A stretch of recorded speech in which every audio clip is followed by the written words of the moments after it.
Imagine for a second that your most frustrating, self-sabotaging habit, that thing you do over and over again. Right, even though you totally know it's terrible for you. Exactly.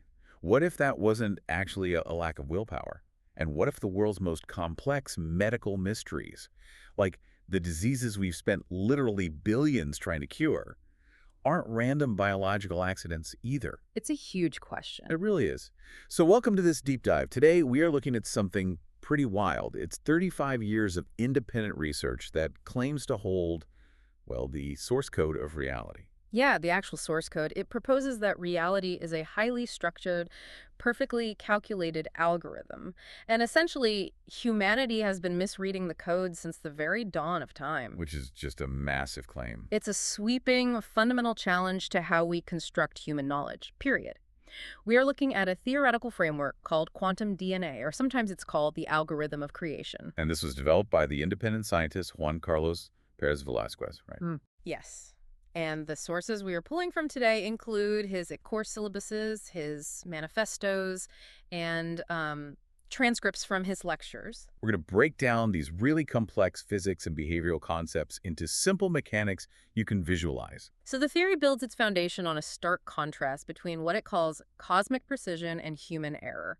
The basic premise is that the universe operates on absolute truth.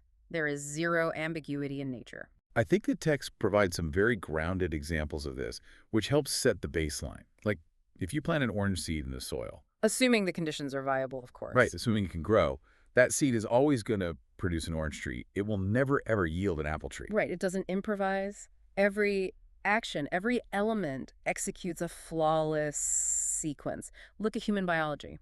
A heart only performs the function of a heart. It just pumps blood. Exactly. Its biological mandate is to pump blood. It doesn't spontaneously adapt to, filter toxins. That is the liver's absolute domain. And in physics, atomic structures respond flawlessly to their proton count, right? Like carbon contains 6 protons. Yes. That is an absolute non-negotiable state of its identity. The universe, according to this framework, does not guess. It executes predetermined space-time algorithms. But then the theory turns its lens on human cognition. And it makes this wild claim that while the physical universe operates on absolute precision, a staggering 92% of current human thought operates in conceptual chaos. Yeah, 92%. It classifies all that collective knowledge as relative truth, flawed modeling. Wow. So nearly everything we think we know. Pretty much. The argument is that humanity is currently passing through a period of evolutionary transition. We are essentially a species in transit. So we haven't reached our peak cognitive or evolutionary state yet. Right. So we are basically fumbling in the dark. We keep inventing relative truths to explain a universe we don't mechanically understand. The sources use a really specific example of this contradiction, and I think anyone listening can probably recognize this. They talk about a medical doctor who smokes cigarettes. Oh, yeah. It's a perfect example. Because traditional empirical science has linked nicotine and tar to lung cancer with absolute certainty. The biological data is not ambiguous at all. No, it's very clear. Yet you have a highly educated human being, someone who intimately understands the cellular consequences, voluntarily engaging in an action that destroys their own biology. And that behavioral paradox is the absolute core of the theory's critique of human reasoning. It exposes this deep detachment between the facts we observe and the reality we actually live. Right. We construct elaborate philosophies, religions, and complex scientific models to manage our existence, but the sources argue these are basically just coping mechanisms. Like Band-Aids. Exactly. They are band-aids covering our fundamental ignorance of the universe's actual structural laws. I want to push back on this early, though, because it feels like a paradox within the theory itself. How so? Well, if the human brain is an absolute creation of this flawless, mathematically perfect universe, just like the orange seed or the carbon atom, how does the theory explain why the thoughts it produces are so chaotic? Like, why is the human brain the sole outlier in a universe of absolute precision? That very question is actually what launched Perez Velasquez's entire 35-year investigation. Oh, really? Yeah.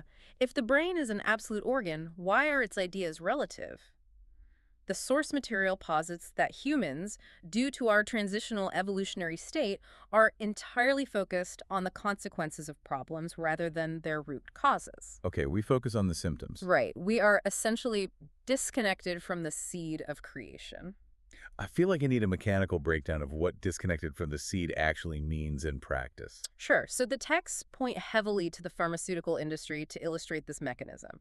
Modern medicine, by and large, is designed to treat biological symptoms, right? Yeah, usually. But these symptoms are just the consequences of a deeper disruption.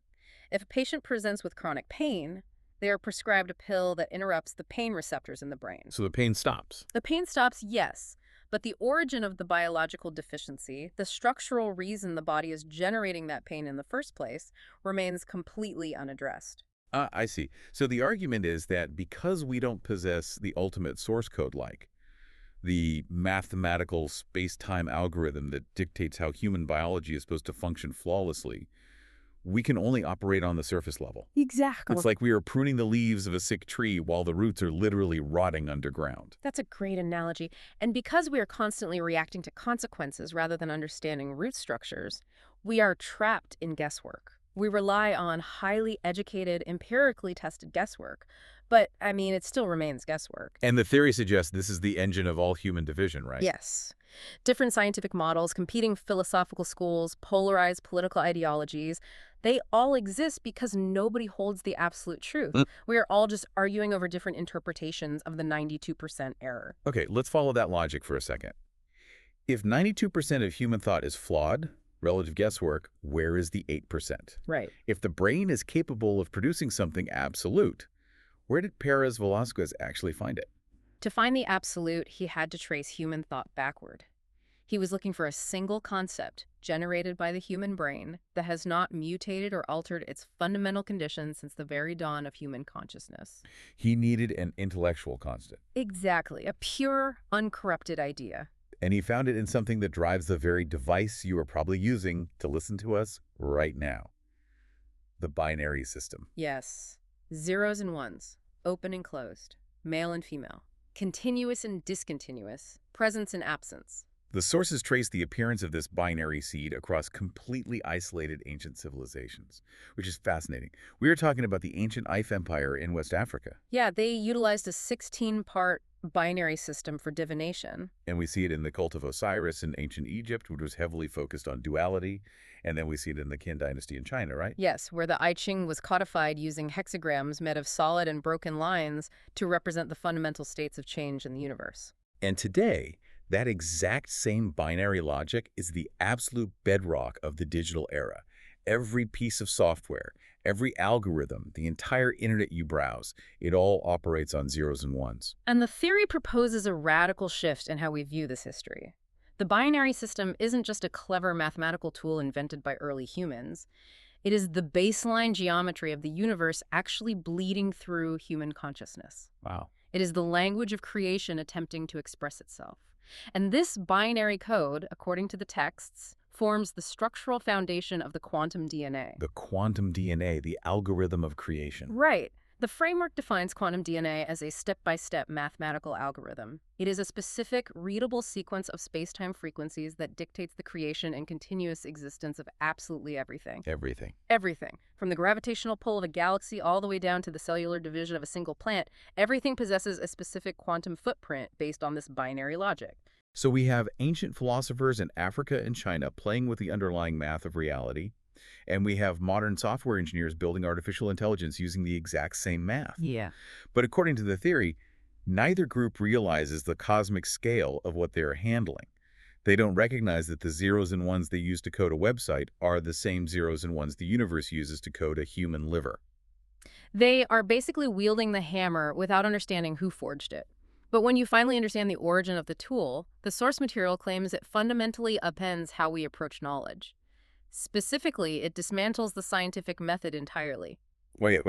through a concept called the elimination of hypothesis. Let me stop you there. The elimination of hypothesis.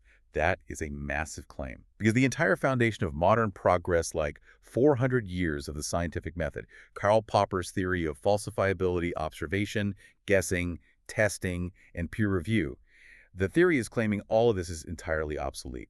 It classifies the scientific method as a crutch we used while we were blind. I mean, if you accept the core premise that the quantum DNA contains the exact predetermined space-time sequence of every single existence in the universe, then guesswork becomes completely unnecessary. Because a hypothesis is really just a formalized guess. Exactly. The answer isn't something you have to discover through trial and error anymore. It's already written in the code. You just have to read it. The texts outline a mechanism where a trained individual can trace the specific vibrational sequence of an element within this universal quantum matrix. They can look directly at the design of creation. So they just bypass the whole testing phase. Right. By accessing the exact mathematical coordinates of a problem, they skipped the trial and error phase entirely.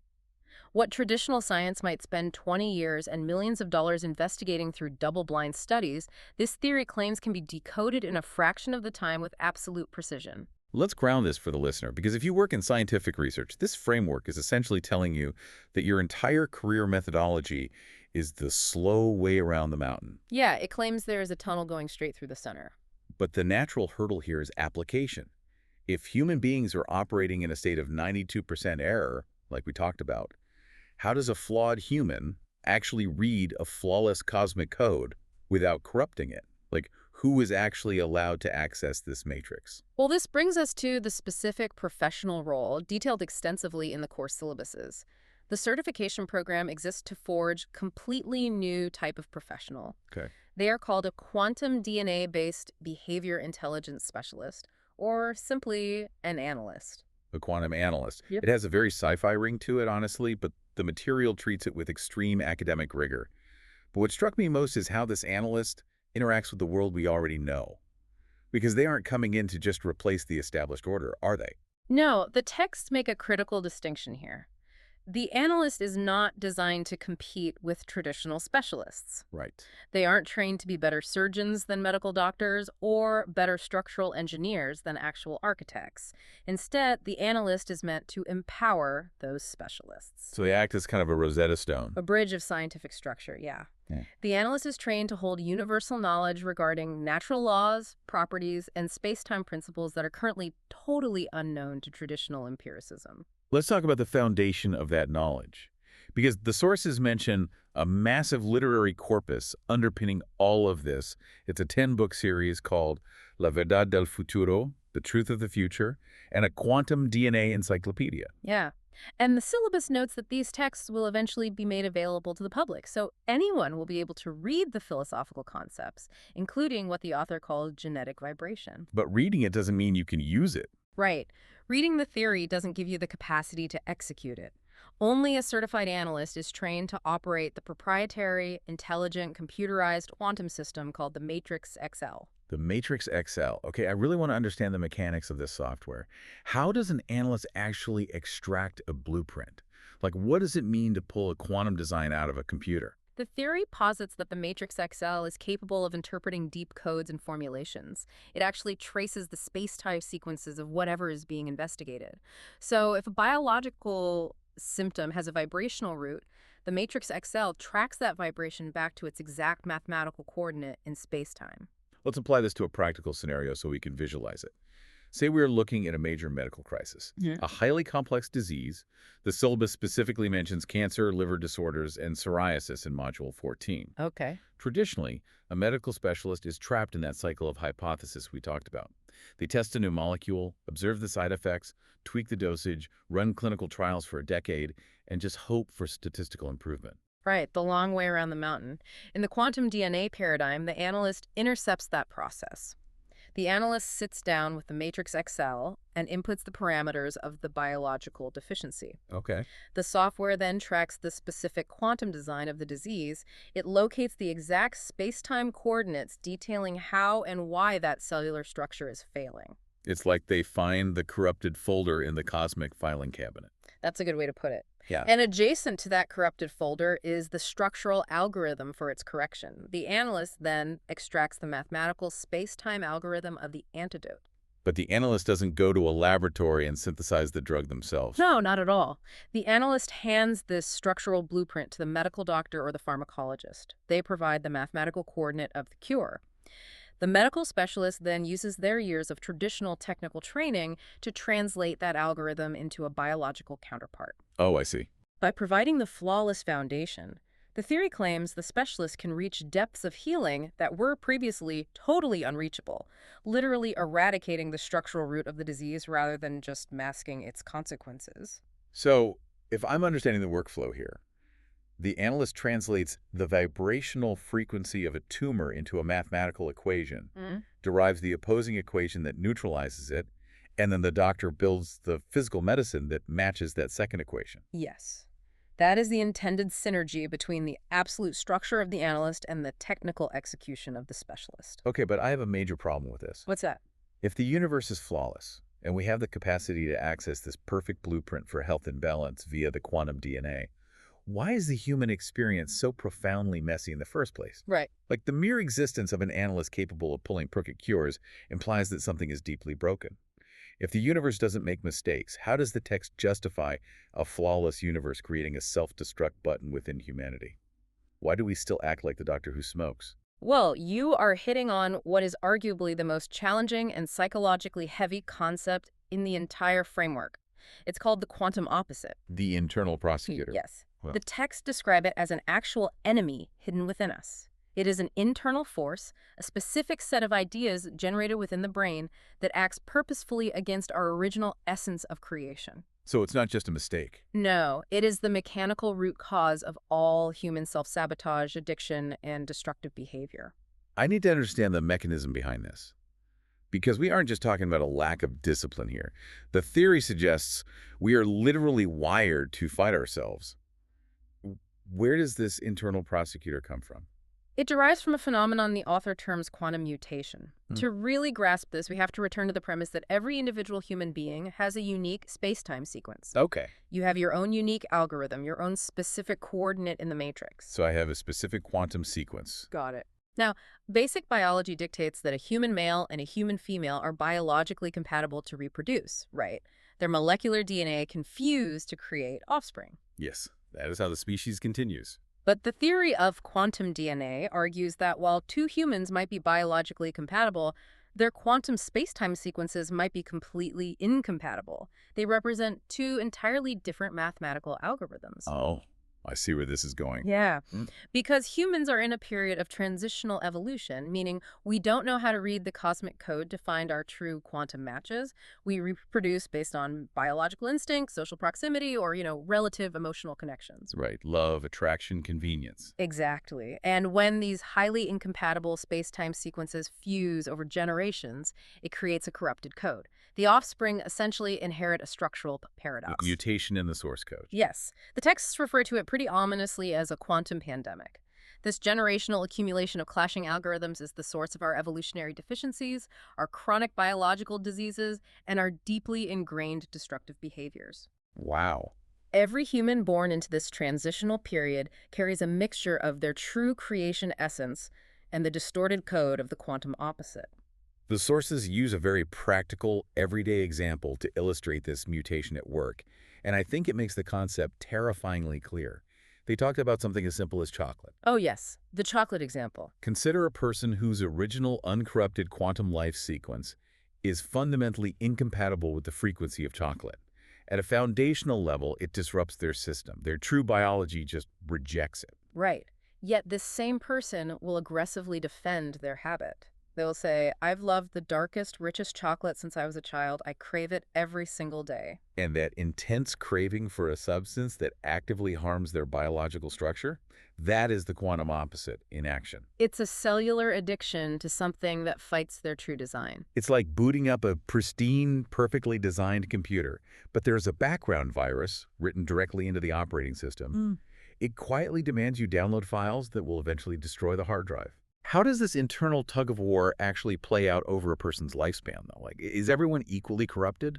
Not exactly. The source material breaks this down into percentages to account for the vast spectrum of human behavior.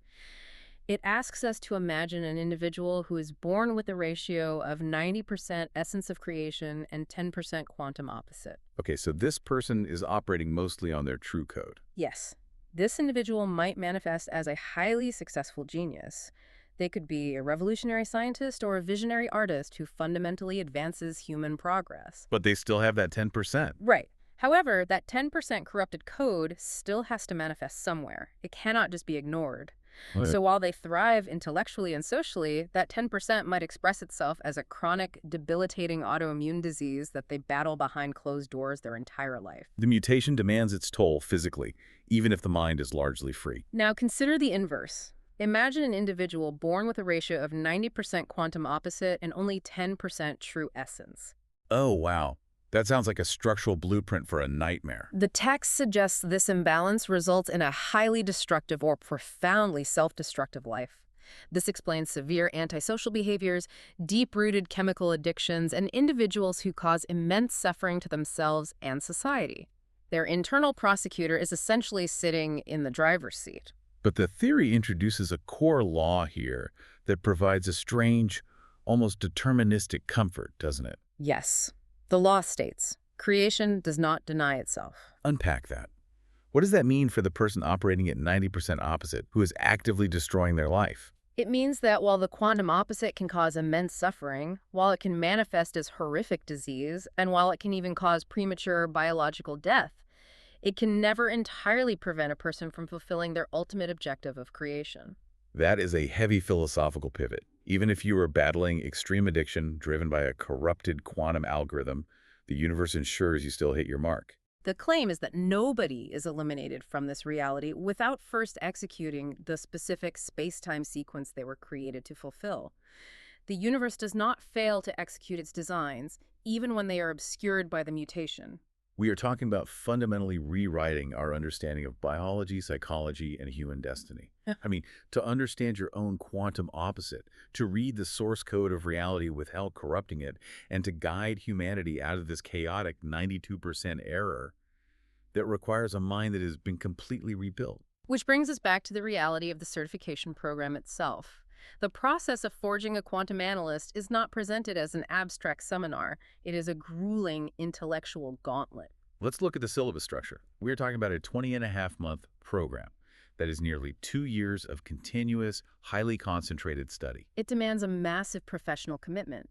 Yet the logistical design of the course is highly specific. Classes are held exclusively on weekends, Saturdays, and Sundays. That detail really stood out to me because it implies they aren't looking for isolated monks.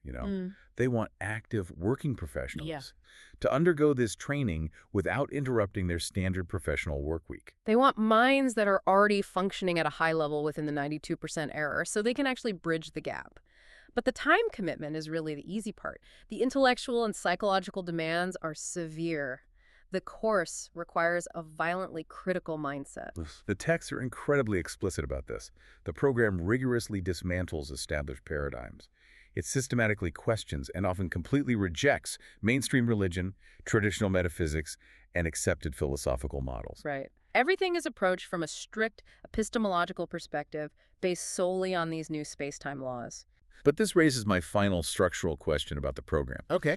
Let's say someone survives this 20-and-a-half-month gauntlet. They maintain their points. They are given access to the Matrix XL. We're talking about a software tool that supposedly diagnoses the trajectory of countries, cures complex cellular diseases, and maps human behavior. How does the organization protect a tool of that magnitude? How do you prevent the source code of reality from being weaponized by someone whose quantum opposite decides to take over? Well, the program employs a strict security protocol for its graduates, which is referred to in the text as the confidential legacy. Confidential legacy. Yes, the most powerful components of this certification, the final proprietary software, the advanced tracking tools, and the ultimate algorithms that interface with the matrix are never transmitted digitally. So you don't just get an encrypted email link or access to a cloud server. Absolutely not. The materials state that these final critical components are handed over strictly in person and in total confidentiality at the graduation ceremony. The syllabus even notes that the administration will physically travel to the main city of the graduates' respective countries to conduct this handover face-to-face. Right. This physical, localized transfer is designed to ensure that the technology is only given to minds that have been thoroughly stress-tested. By the time a student reaches the confidential legacy, they have survived 20-and-a-half months of rigorous unlearning, and they have proven they can wield the quantum DNA without corrupting it with human relativity. Man, we have covered a staggering amount of conceptual ground today. It is an incredibly dense framework that challenges the very bedrock of how we perceive reality. Let's synthesize this for you listening. We began by exploring the provocative claim that 92% of human knowledge is a chaotic junk drawer of relative error, fundamentally detached from the absolute precision of the cosmic filing cabinet. We then traced the search for the remaining 8% of absolute truth back to the ancient binary code. Right, a mathematical seed that has survived unchanged from ancient African and Chinese empires to the silicon chips of our digital present. From there, we examined the mechanics of the quantum analyst. This role is not a replacement for traditional scientific specialists, but a structural Rosetta Stone. The analyst utilizes the matrix Excel to bypass centuries of the scientific method, extracting the exact mathematical algorithms of diseases and behavioral crises and providing those flawless blueprints to specialists who can manifest them in reality. And we then confronted the psychological weight of the quantum opposite, the concept that due to a generational quantum mutation, we all harbor an internal prosecutor, a corrupted algorithm that forces us to crave the very things that destroy our true essence. And finally, we looked at the uncompromising 20-and-a-half-month weekend crucible required to deconstruct a professional mind and prepare it to receive the confidential legacy. If we pull all of this esoteric theory back into the reality of our listeners, the practical application is fascinating. Yes, if you are listening to this on your commute, how does this theoretical physics framework change your Tuesday morning? Think about that internal tug of war. The next time you find yourself making a decision you know is detrimental, whether you are reaching for a substance that harms you, actively procrastinating on a crucial project, or remaining in a deeply toxic environment, apply the lens of the quantum opposite. Ask yourself, is it your original essence making that choice, or is your internal prosecutor running the code? Wow. Are you acting from your flawless structural design, or are you helplessly acting out an inherited quantum mutation? It is a profound shift in perspective. It kind of removes a layer of moral guilt, but replaces it with a heightened structural responsibility. It forces you to become hyper-aware of your own internal mechanics. And honestly, looking at the scope of this entire theory, it leaves me with one final, unavoidable question. What's that? If this framework is mechanically accurate, if every single existence, action, and consequence in the universe operates on a predetermined, readable space-time algorithm, what does that mean for the concept of human free will? That is the big one. Right. If an analyst using the matrix Excel can mathematically map out our entire capacity, our mutations, and our ultimate end, are our choices ever really our own? When humanity finally transitions out of its 92% error and learns to read the source code of creation, will we find that we are the powerful authors of our destiny, or simply actors perfectly executing a script that was mathematically finalized at the dawn of time? We'll leave you to ponder that. Because whether we are trying to decode the cosmic matrix or just trying to understand our own self-destructive habits, the search for the absolute truth continues.